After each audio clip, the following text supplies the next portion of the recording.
Kasi malay mo, para sa'yo pala to.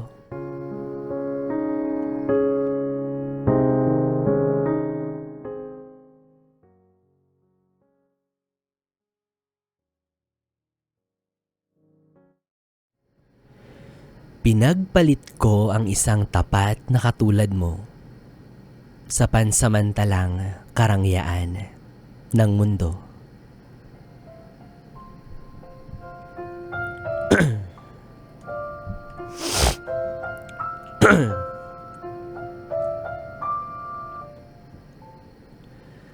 Para sa taong hindi ko pinahalagahan.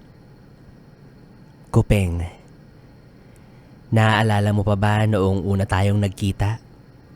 Umuulan no ng malakas. At dahil wala akong dalang payong, pinasilong mo ako sa maliit mong jacket. Sabi mo pa sa akin noon, "Miss, okay lang na mabasa ako. Huwag lang ang isang katulad mo." Doon nagsimula ang lahat. Doon nagsimula ang pinakamasayang 3 taon ng buhay ko. Hindi ka mayaman, Kupeng. Simple ka lang. Isang working student na nagtsatsaga sa barya-baryang kita para lang matustusan ang pag-aaral mo at para lang maipasyal ako tuwing linggo. Pero kahit kailan, hindi mo ko pinabayaan. Kung ano ang wala sa bulsa mo, nabawi mo naman ito sa pamamagitan ng pagmamahal at pag-aalaga para sa isang kagaya ko. Pero, doon ako nagkamali. Doon ako naging mahina. Akala ko sapat na sa akin yung mga bagay na ginagawa mo.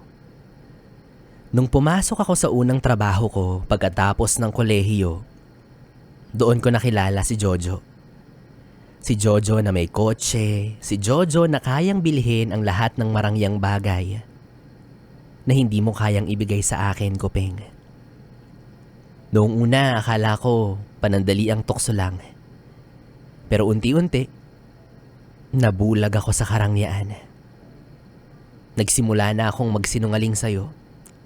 Sinasabi kong may overtime ako pero ang totoo, kasama ko si Jojo sa mga mamahaling restaurant, mall, or sinihan.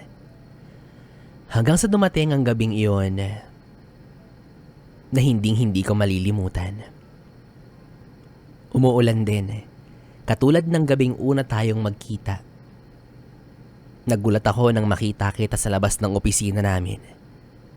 Basang-basa ka, nanginginig ka sa ginawa, at hawak mo ang isang maliit na Tupperware ng paborito kong ulam na niluto mo pa.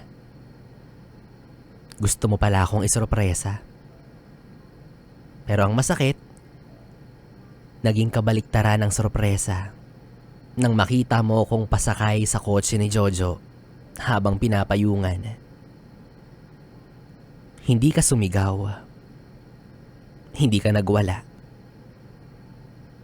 Tumingin ka lang sa akin ng mga ilang segundo.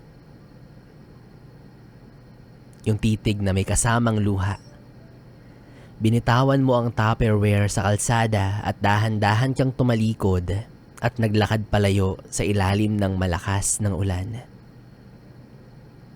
Yun na pala yung huling gabi na makikita kita. Pero 5 taon ang nakalipas. Ayun, gusto ko lang ibalita sa'yo na iniwan din ako ni Jojo matapos ang ilang buwan dahil pinagpalit niya ako sa iba. Yung mas mayaman, mas maganda. Alam ko naman na sasabihin mo na karma ko siguro yun. Baka nga. At nung nakaraang gabi, habang nagsiselfone ako, nakita ko sa Facebook na ikinasal ka na pala last month. Kaya rin naalala kitang sulatan. Sa mga larawan, nakita ko ang ganda ng mga ngiti mo. Mga ngiti na dati ay sa akin mo lang ibinibigay.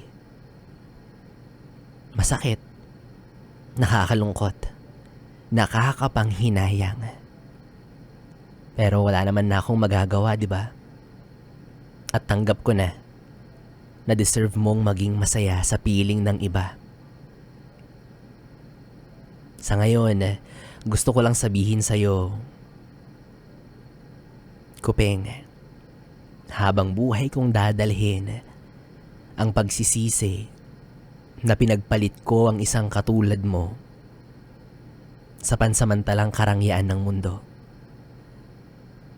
Patawad sa lahat ng sakit. Kung nasan ka man ngayon, sana ay ingatan ka ng bago mong katuwang sa buhay. Sana hindi mo na muling maranasan ang pagsamantalahan ng isang katulad ko.